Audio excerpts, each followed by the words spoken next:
Good morning. Welcome.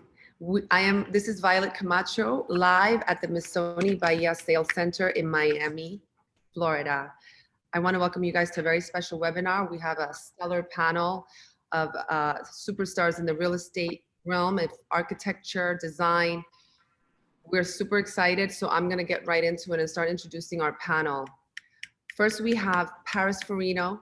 She's head of Paris Forino Interior Design, New York based. Paris Forino Interior Design launched in 2012. One second.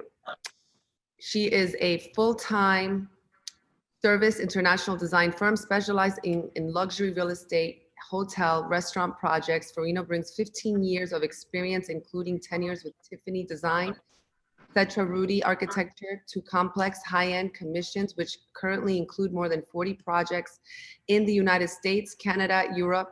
Forino has been published El Decor in the New York Post, which ranked hers as one of the top 4 firms in designing New York City in 2015. Welcome, Paris. Hi, Violet. We're really excited to have all of you today with us. Thank you. Next, we have design architect from Asymptote Architecture, Hani Rashid. Founded in 1989 by Hani Rashid and Lise Ann Couture, New York-based Asymptote, forgive my pronunciation, architecture in practices is an international practice distinguished by intelligent visionary designs informed by cutting-edge technology. The firm's recent projects include Yas Viceroy Hotel and Abu Contemporary Museum in Moscow. Asymptote's work is included in the collections of the Museum of Modern Art, the Center of Pompidou, and Solomon R. Guggenheim Museum, among others. Welcome, Hani. Nice to have you here. Thank you so much. Wonderful to be here. Following, we have Enzo Enea, landscape architect from Enea Garden Design. Since establishing his firm in 1993, renowned Swiss landscape architect Enzo Enea has completed more than 1,000 gardens for private residences, hotels, resorts, residential buildings, and parks around the world, including projects in Russia, Greece, France, Italy, Spain, Germany, Austria, China, Brazil, Colombia, the Bahamas, and the United States. Based near Zurich, the firm opened a second office in Miami in 2005 and is adding a New York office in 2016. Enea's work has received numerous international awards, including honors from the American Society of Landscape Architects and the RHS Chelsea Flower Show in London. Welcome. Joining us, Angela, where are you joining us from? From the factory, from the Missoni headquarters. In Italy? Yes. Oh, welcome. Welcome. It's great to have you.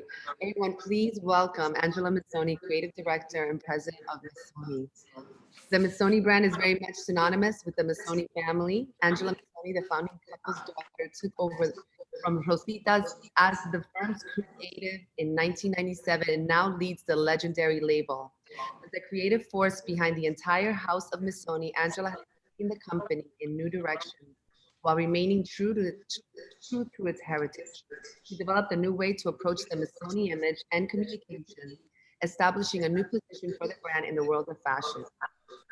Angela has initiated a new and important collaborations with talents like Karen Roitfeld, Mario Testino, Edward Ninfol, Mario Sorrenti, Mert and Marcus, and Jürgen Teller, Vivian Sasson, Mark Barthwick, and Harley Bartner. Most recently, she has worked with Oscar-winning Italian director Paolo Sorrentino and actress, model, and philanthropist Alyssa Sednawi to launch the latest Missoni fragrance worldwide. Welcome, Angela. We are so delighted to have you. So I wanted to just start with you guys and see how are you guys doing during this time. Where are you guys based right now? I'll start with you, Paris.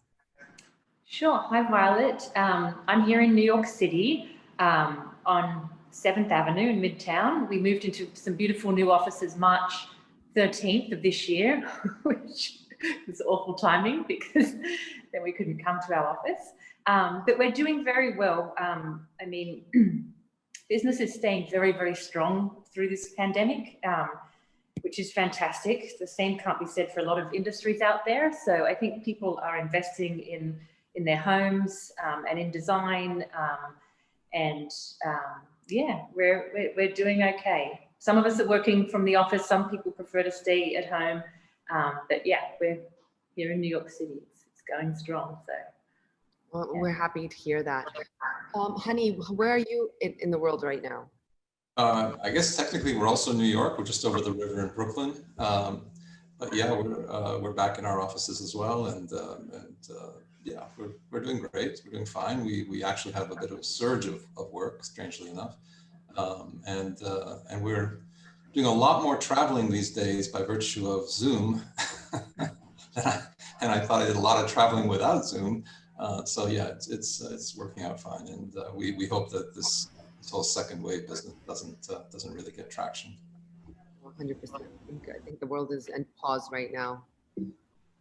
And Enzo, please tell me about you. Where are you joining us? Well, I'm in Munich at the moment, and I just came here for, let's say, for the next 2 days to check out our buildings going on, our gardens and parks that we are building in Germany.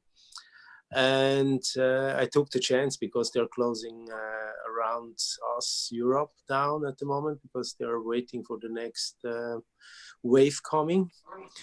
So it's going to be a bit more tough in the next few months because it's getting cold outside and people get more COVID, and that's the situation now. But we are fine. We have our headquarters in Zurich that has a big park with a lot of trees, with a lot of oxygen that they give us. So let's say we are quite safe. Hi. Thank you, Enzo, for sharing that. I'm going to do Angela's introductions. Tell us what the world looks like for you in Italy right now. Oh, it looks scary actually at the moment, really. Yeah, the COVID cases are growing faster in the last weeks. So we are kind of worried, yeah. Not the best situation. Absolutely. I think that's been the consensus across this panel, everywhere where everyone is right now. We are super excited to have you all together in this panel. Thank you for making the time. This project is, I'm in Miami at the Sales Center, and this project Yes. is very special. Of course, you see the tower behind me. And I wanted to get right into the vision and how this started. I'm going to start with you, Angela. Well, Missoni is a renowned worldwide premier Italian fashion house. Can you delve a little deeper into your role as creative director and president of Missoni? How do you continue to evolve a brand that's maintained its reputation for 60 years? Okay, first of all, I'd like to say hi to everybody. Everybody's here with me on this, Hani, Paris, and my friend Enzo, yes. Ciao. And who's probably the closest, right? Are you the closest Yes. at the moment? Yes, exactly, yeah. And so you would like to know, of course, it's a question I've been asked since the beginning of my career. How did I manage to? And honestly, I didn't have a recipe at the beginning, and I just was following my instinct, and probably having had parents which were really revolutionary and very, very open-minded, and I grew with a lot of freedom, and so in fact I felt, and plus very curious. I was always been a very curious child and teenager, and I know the archive by heart. I know every single piece in the archives, and I know every single event that happened at Missoni since my very early age. And I know every detail of every piece of garment that has been created in those years. And so, in fact, I never went to the archives to do research. And I always started collection from scrap, from new mood boards, and then made link with the past. They said, oh, but this reminds me this and this. And I went to look for certain pieces, asking exactly that and that piece, giving it the exact year on top of it. I'm really precise with my memories. And I'm very detailed. I realized later, of course, I didn't know that that would have been my strength probably, but that has been my strength. And the other thing is that I never felt scary in introducing new graphism or new shapes of clothing. I always felt that everything I was making was Missoni. So that I was including my point of view inside the collection, and maybe that's what kept the spirit of the collection ahead with its times. Yeah. I mean, Probably because I leave it to others to judge, because honestly I've done it in a very instinctive way. the history of Missoni is amazing. And as we all know it as a fashion house. What was the step that brought you to now venturing into real estate and development and having a residence? Oh, let's say that interiors, for also the pact of interiors and hospitality, has always been part of my mother vision. I'm not saying my father, because my father was a guest in my mom's house always, right? And so it has always been my mom who decorated the house. The first collection she did for on interiors or collaboration for it was in 1974 with so it's been growing since then, and then it became a home collection with not only bath and linen, but with more fabrics and stuff. So it's there since long time. And she redecorate herself, her house every 2 years. She might redecorate her house with a new pattern. At the beginning, she was doing it with the fabrics from the Missoni collection, right? And then by the time, of course, she now does it with the proper fabric from the Missoni home collection. So we had the habit of living in the country. We always had the habit of hosting people a lot of time. And so we don't go to restaurants, and often people comes out to the house. So there is this hospitality side of the family. And this I really inherited also from my mother. So my house also, it's an evolution of my mom's. My mom is more maybe sophisticated. I have that side of maybe more kitsch, and I like more edgy things. But at the end, they're very colorful houses, and where everything is made to feel the other at home easy, and with no, how do you say? I don't know. I also decorate the house in a way that there is that everybody feels good in it. Yeah. How did this collaboration with Oka Group and Kane International to build a luxury high-rise in Miami's Edgewater come about? And I want to hear from all of you. How did this project come about? What made you choose this neighborhood? Who wants a somebody, Hani, who started? Because we came in probably in the already. We were not the first who came in. Maybe Hani came in the first one.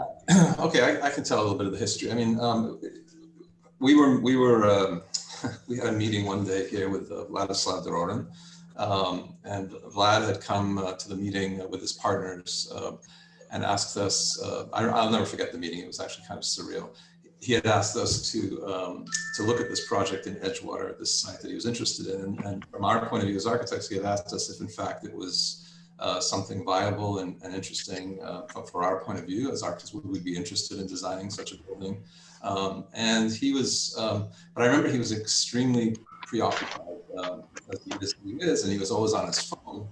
Lisanne and I, my partner, had done a number of study models and feasibility studies for the site, and we were having trouble getting his attention because he was very preoccupied. And all of a sudden, one of the models on the table, we had a kind of, it had this sort of pearlescent glass on it or something. It was making a little bit of noise, I guess, visually. And he all of a sudden put the phone down and looked at it and said, "Is this my tower?" And I said, "Well, it's one of the options, but we could definitely move in this direction if you're interested." And that's how we started with him. It was really a matter of designing, and from the very beginning, the whole thinking was to design something on the Edgewater site because of its prominence and because it's on the water edge. That had a real presence and a uniqueness in Miami. And the very first discussions were really around the idea of it's interesting, to not do something highly sculptural or bombastic or noisy, but rather could we in fact, and this was sort of the premise, could we in fact produce something almost musical, demure, elegant, sophisticated, clean, and in that way, put something on the skyline that's actually a kind of in dialogue with Miami and in dialogue with the Miami of today and tomorrow, not necessarily the Miami of the past. And so that really was kind of the impetus.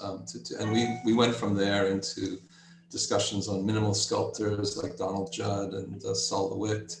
I started talking about one of my own heroes, an Argentinian artist called Jesus Soto, who actually was the reason I got into architecture in the first place.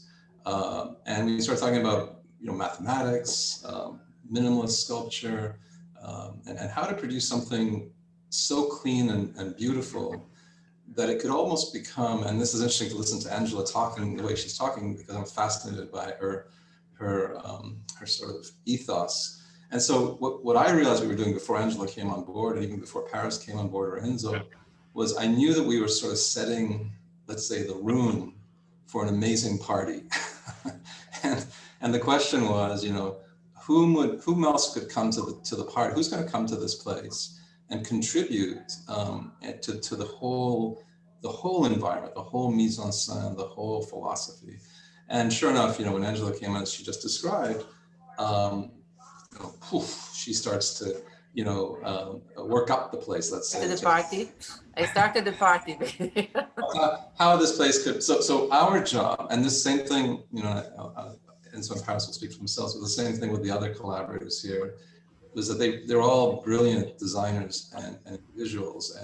And so we thought, if we're going to produce a kind of a rock band together, can we get it in the right key? Can we produce the right kind of initiation so that as people came to this project, they're not coming in such, and you see this in other projects, and it's kind of unfortunate. Projects get to be kind of, there's a competition, and there's kind of a vying for noise or vying for attention. But the idea here was to find a harmonic resonance with all the collaborators so that in the end of the day, we produce something supremely elegant and sophisticated in the Miami context. And that was our goal. It was kind of almost a kind of a mission for us, because I have a reaction to Miami. Miami, in a way, the older Miami, let's say, or the kind of cliche of Miami, is this kind of party land. It's got this sort of like frivolity to it and so on. But the truth be told, it's an international city that's growing up very fast. It's very international. They're very sophisticated clientele and people coming there, working there. All my friends, other architects I know, are building interesting projects there now. And so the question was, could we in fact add to that equation and then sort of up the ante so that the Missoni Baia is not just a clean, beautiful, elegant statement. It's actually a kind of an indication of how Miami is maturing, how different people with different talents and skills and creativity can contribute to the future of Miami. And therefore this building becomes a kind of a litmus test for that. So we, to be very honest, we realized that our job as architects was not so much to produce something that's screaming architecture, but rather something that would be a beautiful canvas in which very, very sophisticated people could kind of operate within and contribute to and produce something and I think that's the beauty of this project, is that I think we'll see when it's completed that it'll resonate for people who live there, people who will visit it or see it. It'll resonate a kind of sophisticated elegance and a collaborative spirit of very, very interesting individuals who brought the best of what they can do to this place. And that's kind of, that's pointing to the future of Miami, I think. Hopefully to America too. Maybe we've said something about the future of America, but who knows these days, given what's going on. Hani, for those that don't know the full extent of your work, can you please provide a brief background of your career, previous projects? So Lisanne Couture and myself started this practice in Milano, actually, many years ago. When we began in Milan, we really were there to meet people like Angela, quite frankly. We were there to work within the kind of spirited intellectual fervor and power of that environment of Europe and Milan. I had known a couple of people at the time. Pierre Astani was a critic for Domus who was in Milan, who I spent time with. Arturo Schwartz, who wrote the definitive books on Duchamp. So I had these like heroes that I need to be around. I was a kid, quite frankly, right out of graduate school. But a couple of years into Milan, I realized not a place for stranieri, not a place for foreign architects, especially young, crazy foreign architects to practice. So we took our practice to New York City and had been here since then. And then we built over this period a number of interesting projects. I guess our most famous project is the Yas Marina Hotel in Abu Dhabi for the Formula One. Now, we've branched off. We do a lot of cultural work. We're doing at the moment a Hermitage Museum in Moscow, and a Hermitage Museum in Vladivostok, Russia, as well as a Chechnikov Museum. And today there's a meeting next door on the Mariinsky Theater we're doing also in Russia. And at the moment, believe it or not, we're doing a resort in Tuscany. So we kind of have a broad range of work that's going on.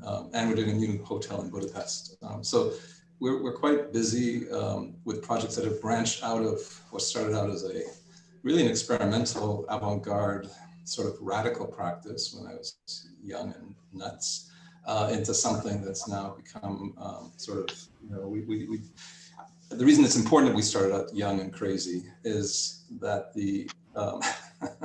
that the things that we experimented with in those years are now part of the mature work we're doing, and it's almost the creative collateral we built in the early days of our practice, that are now coming to the work. And the Missoni Baia, just to bring it back to that, contains a lot of conceptual and artistic thinking that's been behind a lot of the things we've done, but situated in such a way, as I said, that it's kind of a very mature work. It's not trying to make you sort of I am, or isn't it wonderful? It's more like there's math, there's science, there's physics, there's artistry, there's minimalism. There's a lot going in there that we've researched over many years now in this practice. What is your vision for Missoni Baia? Are there any design aspects that are very special to you, or that you've done specifically because it's in Miami, on the water? For me, yeah, it's a building, I believe, and this is why we looked at minimalist sculpture. It's a building that with the changing of light, atmosphere, and time, will constantly resonate against the skyline and create a kind of musical accompaniment to the city. So no matter what goes on around it, this building acts as a kind of has a harmonic resonance, let's say. That's on the one hand. On the other hand, and this is just to bring it back to earth a little bit, it was a building that pre-COVID, we were already discussing with Vlad and Oku, and eventually with all our collaborators here, how to produce, my notion for this building was villas in the sky. And when I said that to Vlad, it meant clean, floor through kind of glass volumes that are kind of situated up in the sky, which is a kind of dream, right? To have a glass villa in the sky. But that would also inspire, I remember we had an early meeting with marketing guys on this project, and I flew into Miami from New York. And I sat down in the meeting, I said to them, I just flew over the city, and everywhere I look, there are balconies. But nobody uses their balconies, right? I said, so what's the deal with balconies and real estate in Miami? And they said, you got to have it to sell the units. And I said, well, yeah, but nobody uses them. They said, well, you know, it's still. So then what we did is we kind of flipped that on his head and decided to do very large balconies that could almost be outdoor living rooms, and connect them seamlessly to your interior space and the floor-through units, especially, you know, with 3 floors per unit, per 3 units per floor. And so now in this post-COVID kind of period, the balcony is so important. Outdoor living is so important. It's kind of interesting that almost by virtue of saying, look, you know, balcony should be more than just storing bicycles and plants. It needs to be a living space. And so this idea of outdoor seamless connection to the interior architecturally is extremely important as part of that. So basically that was it. The vision was to place these villas, have privacy. It was another thing we did pre-COVID. We said, well, we should have private elevators if we can get them. It's kind of difficult logistically, but we've managed. They're keyed and you can go to your unit in this building effectively without necessarily sharing the ability with anybody, and the way that it's all being planned core-wise. So I think those are things that were just kind of intuitively correct to do, but have seemed to prove themselves as extremely important now as we move forward in these kind of places. I want to go to Paris and ask you about your vision for the interiors for the Missoni Baia. I think it's Sure, okay. So first thing we think about for any project in the interiors is the building that it's in, right? And we have this beautiful modern, you know, ground up tower. It's like this sort of sail on the edge of the water, right? So we're going to do something modern and clean. So working with Asymptote's beautiful sort of expansive glass villas, as he's calling them. And then there's also our client, Vladislav Dorinan, who at the time when we were working on this, he just finished the Aman resort in Japan, and he was really focused on that style, which is very clean, very elegant.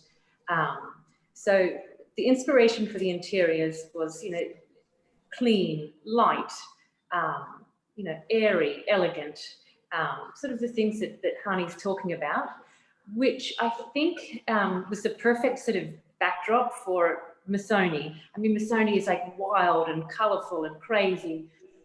So by creating this very light, clean, you know, luxurious space, was sort of this perfect palette to insert this, you know, beautiful Missoni world.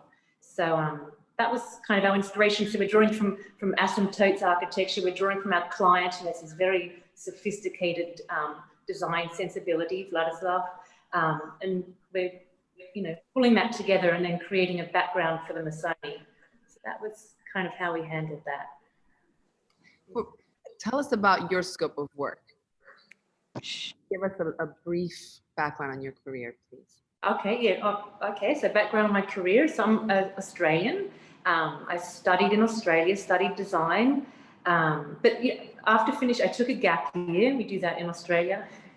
I went to Europe and traveled for the year and was completely inspired by spaces and design. So came back, studied design at university, did some work in Australia, but then as a designer, as a young designer, you just want to come to New York. So I went with one suitcase to New York.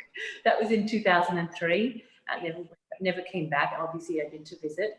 But I worked with some great designers, first a hospitality designer to Hani, then Setra Ruddy, and then I started my own firm in 2012. And we're really known for residential. We do private residences, you know, all of the design and the decorating, and also these fantastic multi-family buildings. And we're doing those sort of all over the world, all over the United States, Sweden, Toronto. So that's, yeah, a little bit about us and what we do. Thank you. For all of the aspects of the Missoni building, do you have a favorite and why? Yeah, I mean, I'll talk about the interior, and again, the amenity spaces and program is fantastic. And I think now that people are staying at home more and working from home, these amenity spaces are really going to be used. So we designed them beautifully, and obviously our client, Vladislav, and his Aman pedigree, we were going to do a fantastic spa. So I think the spa for the building is going to be like no other multifamily building I've worked on. And again, he was working on the Aman in Tokyo when we were doing this. So it's very clean, very elemental, you know, with a real rigor to, you know, scale and proportion and materiality. And it, you know, beautiful backdrop for, you know, inserting these beautiful wild Missoni towels and color. And but yeah, I think the spa is going to be something really special. Thank you so much, Paris. I want to talk to Enzo about the vision for the landscape design of Missoni. Please. Okay. Well, For the project. I'm starting with the philosophy. Our philosophy is always to begin with the spirit of the place. We call it the genius logi. By understanding the site context and the client's goals of the project. And we then work to incorporate architecture and interior designers, design character to unify the project with the fabric of the landscape and plant material, which will enhance the overall design. All these actions we take is the present. In the present have one goal for the future, to create values for generation. And so we try to, let's say, embrace the architecture as much as possible and to integrate it towards the spaces that we read. So Missoni Baia's, let's say, brand and the architect's vision of a jewel box in the garden by incorporating plants with waves of colors, integration of the fabrics in the furnishings, and the iconic chevron pattern in the children's splash pond. So we try to read all this and integrate it with plants and colorful, let's say, also flowers that are blooming. The building's architecture, along with Missoni's brand, is contemplated in the shapes, patterns, and spaces designed throughout the project. On the bay side, Missoni has a grand outdoor terrace with a unique opportunity overlooking the bay, which is integrated seamlessly into residential lawn and gardens, all of which is elevated above the grade of this site. And the amenity deck we proposed on elevated full Olympic size pool in an alley of pitch apple trees and soft grasses. So we incorporate, let's say, this lushness that, let's say, the building has a certain rigidity or strong, let's say, architecture that we soften up with the planting material. So that's the more or less the design that we brought in. It's a beautiful design. Tell us about your career, your highlights, what you've done prior to joining this. I'm an industrial designer, and I studied in England landscape architecture, and then I took over my father's building. He built up a handcrafted company for pots in Switzerland. And I took over in 1993 with 2 people, and now we are 280 people working all over the world. We have an office in New York, in Miami, since 18 years now. And we're running 50 projects at the same time worldwide in different areas, in different climate zones. Some milestones are the 1000 Museum with Zaha Hadid that we just finished now. Then we work with also with Bulgari in Beijing. We just finished the hotel. Then we are doing a project with the 11th Archangels in New York. Palazzo della Luna, Fisher Island at the moment. So, and I have a tree museum that is the only tree museum in the world with a collection of trees that I replanted, 100 years old trees that I collected. I found out a way to move all trees, and that's let's say that's my my rave that I have, that I work in, and that I spend a lot of time now during my COVID time here. So let's say I'm quite happy to be in Switzerland a bit more longer than normally, and I get some new ideas. Well, I think to understand the space and the architecture, to read it as good as possible, and to embrace it. Like I said, you know, it's always the way you read things and you interpret it towards a design, and find solutions for the plants and trees that you're choosing. So they have to work, and they have to prosper for the place, and it's not a decoration, it's an integration towards the space, and that's important. Since this building is based in Florida, have you incorporated some sustainable foliage or plants that are native to Florida? Well, this site is directly on the water, and to thrive in the environmental condition of the salt and wind, native plant species must be used. All the bay walk, we propose coconut palms, mahogany, and green bottomwood trees, which can withstand these tough conditions. And on the elevated amenities, wind is always a concern. We propose sea grape and peach apple trees. As such, the physical materials must be durable and appropriate, and the plant materials must thrive within the local climate.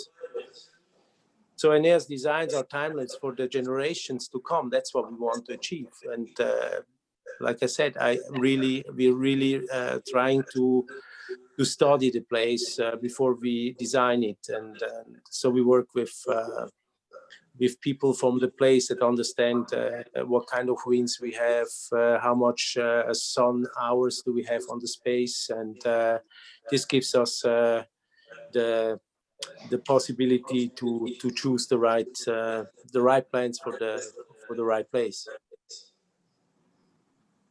What have you enjoyed most about working with this group of creatives behind this project? What has been the most fun aspect of the project for you? Well, this time I was pleased by the colors, actually, I have to say. And I was, I think for an Italian boy like me, to work with Missoni, it's such a big brand. I mean, my mother was wearing Missoni when she went out on Sundays, you know, and she had one jacket. And I think this is something that I really enjoyed a lot. And also to work with these great architects, I think this is something that gives us, you know, that pushes us sidewise to create something strong that has a certain value. Thank you very much for that, Enzo. I want to go back to Hani and ask you a question regarding to the design. Has the global pandemic affected or evolved the design for Missoni Baia in terms of more people living and working from home?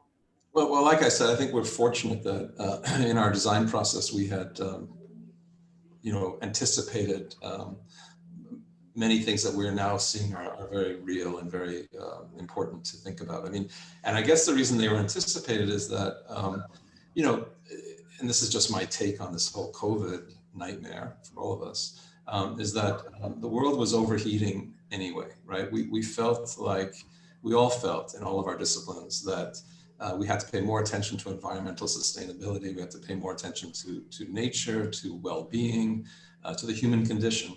And I think that was a sense that we all were getting. It's just a giant reality check when a plague hit us to say, you know, yeah, we are overheating, too much fossil fuel burning, even my own lifestyle. I mean, and Enzo, I'm sure more so than me, the amount of, all of us, the amount of flying we did, the amount of, you know, our carbon footprints are insane. You know, if you think about the things that we were up against, and that's just one aspect. There's another side, which is interesting, is that, here in New York, I ride my bike into my office. I always have, but now I ride in like a kind of mock Munich because all of a sudden all the restaurants are outside, covered in plants. And there's this kind of civility to the urbanism, whereas before I was getting doored by taxis and people screaming at me. Now I'm riding by people in outdoor cafes, at least as the weather was okay. So it's kind of been this interesting correction, right? Like we need to rethink our cities, rethink our space, rethink our attitude to the planet. Enzo's always been thinking that way, so he's way ahead of the curve. But I think for all of us to really consider the future in a very serious way has become very real. Now, in the Baia project, because we were already thinking about these things pre-pandemic, like I said before, the idea of the ground floor, for example, being, as Paris had said very, very, aptly, that the amenities and the public spaces are large, robust. It's social distancing was almost part of the project prior to us even knowing what that word meant, or was even in the playbook, let's say. The ample balconies I spoke about, the aeration, these kind of floor to ceiling glass doors that open into these decks and so on, was really a kind of environmental solution as well, about needing less air conditioning and having cross ventilation, which is an old primitive idea in cities and architecture that's been known for a long time. But we got so used to having air conditioners, the minute the temperature is not good, we turn them on. So that's also part of it. So, I mean, the building is under construction. It's under construction during COVID. It's continued, which I have to say I'm amazed and very happy to see, because I hope everyone's okay. But I think that the anticipatory stuff that went into it prior was actually smart of us, and also Vlad and Oku Group and everybody to have considered, even without really knowing yet that we had these kind of parameters now that have come into play. For example, on the Tuscan resort I'm doing, it stopped because of COVID. Then our clients, we thought, were not going to work with us anymore. We thought hospitality in Italy must be not a project people want to do. But they've come back, and our discussions in that project are fascinating, because we've shifted entirely the discussion from some of the older tenets and parameters of luxury resorts to an entirely new set of paradigms and definitions of what makes luxury, which is sort of, as I said, things we anticipated, but now we're actually having to put them pen to paper and really look at these things very seriously. So yeah, I think it's this massive wake-up call that we're all experiencing is really interesting. And my biggest point on it, quite frankly, and I think Missoni Baia is a kind of proof of a concept or proof of a theorem, which is it's all going to depend for all of us as creatives and in every discipline, what we take from this and how we see this correction making things better as we go forward. Because the worst thing that can possibly happen is that we all go back to life as usual in a way, right? Without actually considering what are the lessons learned here. And I tell you, every morning when I wake up in my home in Brooklyn and look out over the East River to Manhattan, I am so amazed at the level of the oxygen in the atmosphere, that I don't have planes and helicopters buzzing above my head. And that there's a kind of the city is kind of coming, and there's a lot of birds and animals all of a sudden. And this is, I think Miami also needs to pay attention to this, because Miami is such a beautiful part of the world, with such amazing natural resources and qualities, that I think it's an interesting moment to sort of take stock and consider, how we move forward in the world and how we take the right things from this experience, not the wrong things. You're muted, I believe. Thank you. I'm gonna take this moment and share the video that we were trying to share earlier. If you give me a moment, I'm gonna play it for you.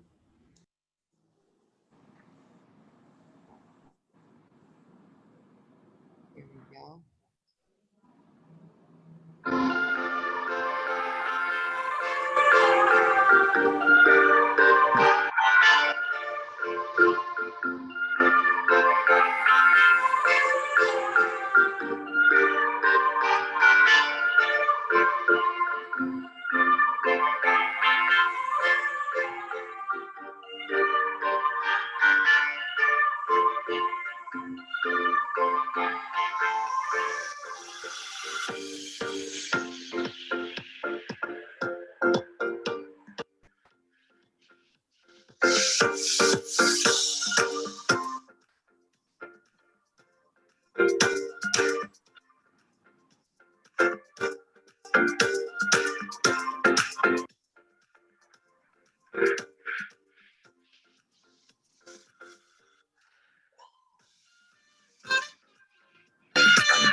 I think the building is absolutely stunning.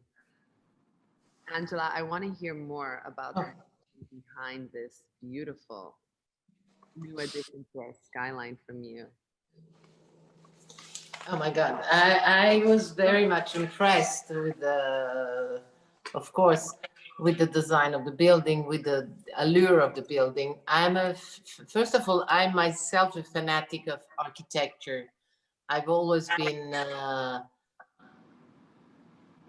have always had a big attraction for pure architecture, from all the modernist period. I have how my house is quite a modernist house.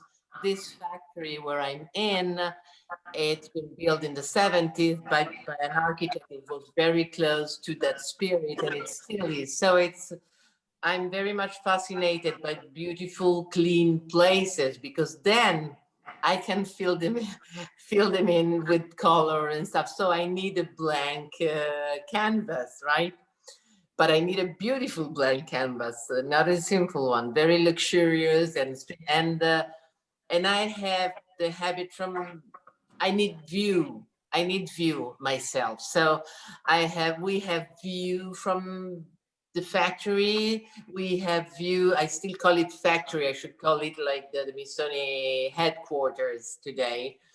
And there is view from my parents' house over the mountain. We're living near between Milano and Varese, and in the middle of the lake area, up on hills, and we really have beautiful view over this mountain that we call the Pink Mountain, because it's called, not we call, it's called the Pink Mountain. And we all in the family have kind of addiction to views. So the view from the factory, the view from my parents' house, the view from my house.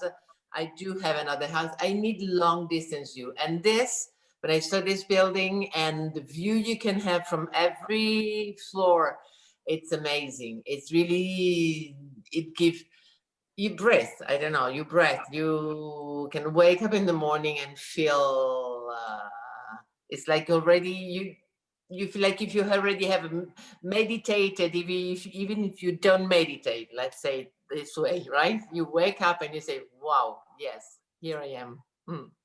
Yes, I'm sitting in the sales centers and the views are unobstructed water views. I'm sure it's a rainy day today in Miami, but on a clear day, I could see the beach from where I'm sitting. So it definitely has nothing but views. There's nothing obstructing it from where I'm sitting. And the second thing is also very important. When I met Enzo also, and I saw his project for the gardens, for the outside, because this is the other part. We are addicted to green also. We live in the country with the building of the Missoni headquarters has been built at the end of the 60s in the middle of wood, with this amazing view, because my father decided that if he had to build a factory and if he had to work in a place a big part of his day, he wanted to work in a place he would have loved to spend his weekend in, right? So the choice of the places was very advanced for the time.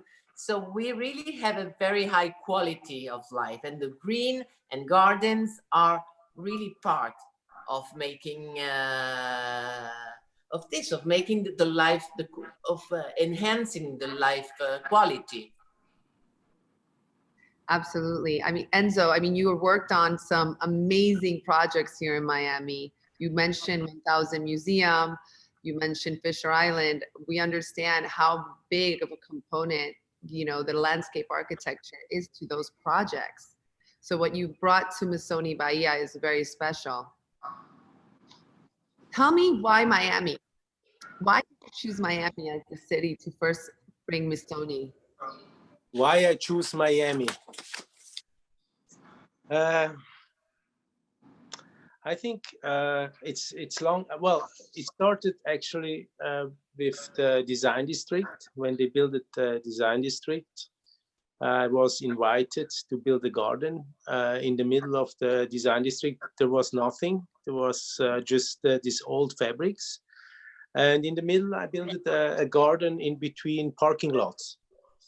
And so then it was the opening of the Art Basel, and the design started first time to be there in the design district as an opening evening. And I got the chance, I built a jewelry box. Oh. And this jewelry box was filled with a forest, with a green forest.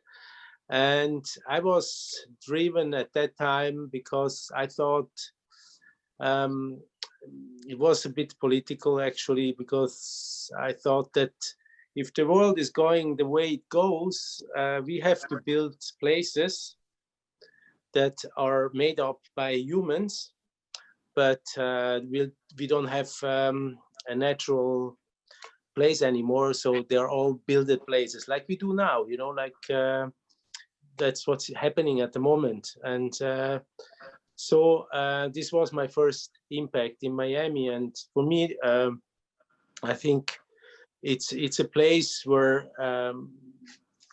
I look at a little bit like a young couple discovering possibilities of the world, inviting friends from all parts of the world and backgrounds to have a good time and create and build new chances. I admire art, therefore. Miami puts a smile in my heart for a long time. As a landscape architect, the place with its years-round semi-tropical climate is free of extremes, and with its rich and unique flora gives us plenty of inspiration. And some of the most demanding, but also rewarding projects.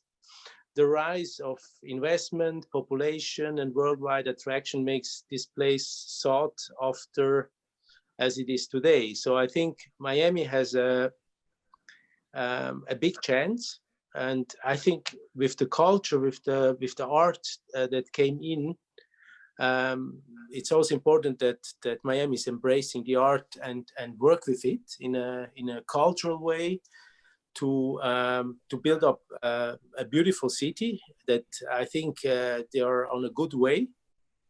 And so this is why I think it's a chance for us to work in a tropical, let's say, environment, and have a city that is developing in a fast, let's say, you know, there were since the last 15 years, a lot happened, you know.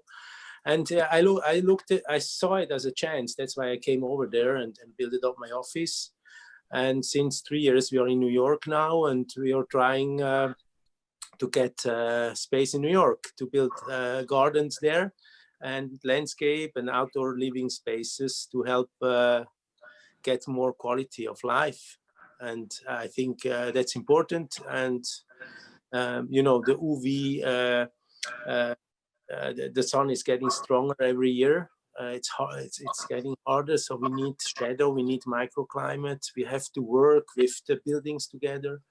I think that's a very important moment for us landscapers. And yeah, this is why I think it's an important place for us, Miami. Miami is a very outdoor city. which is why we almost move here, right? We have beautiful weather, I would say 80% of the year, where we're spending all of our time outdoors. But since pandemic also, we're also spending a lot more time inside. So Paris, I have a question for you. With the pandemic and so many people spending and working from home, has that affected your design, not only with Missoni Baia, but with other clients, but specifically with Missoni Baia, thinking about the climates that we have here all year round, and us spending more time? I work from home, so it's important. So has that affected your? Yeah, I mean, we're working on, lots of multifamily projects at the moment, and it's definitely at the fore of every discussion. People are working from home, and people are going to continue working from home, even when there's a vaccine and this is hopefully over. So, we're creating spaces and amenities that are conducive to that. Huddle rooms, phone booths. People are in their apartment buildings and at home. There was sort of a trend in the early 2000s for these kind of open loft spaces, and that was kind of trending out. Now it's over, right? People want articulated spaces where they can have some privacy, be on a Zoom call, shut that door away from, children or family members. So yeah, the way we lay out space is changing due to this. There's also on sort of a more, pragmatic level, we're doing lots more touchless faucets. People are a lot more conscious of germs now, and that's sort of, I think, going to be ingrained in people's psyches. It's not going to go away. So touchless flush, touchless faucets, doors. Yeah, it's definitely informing the way we design. And interesting, with Hani talking about the indoor outdoor, I'm from Australia. And the architecture there and the architects and designers there really have nailed that. Just opening up a house and having the outside come in. We have the climate for it. And so does Miami. So I think it's fantastic that at Baia, there are these beautiful livable terraces. You don't just put one stool on it. You put a whole living room out there, and you can open up and enjoy that. Enjoy the outdoors and that, wonderful, expansive view. So, yeah, but yet we're definitely changing the way we design on every sort of level. Yeah. Angela, I want to bring this back to you. I asked Enzo this question, but I also wanted to ask you, why Miami? Why did you choose Miami? Why Miami? Yes. Miami, because if I had to, oh my God, I got my batteries is running out. Hold on. I'm on my iPad, sorry. And so why? Because Miami is Miami. It's always been a dream place, right? To relax, to have your vacation. But during the time, it became a real city.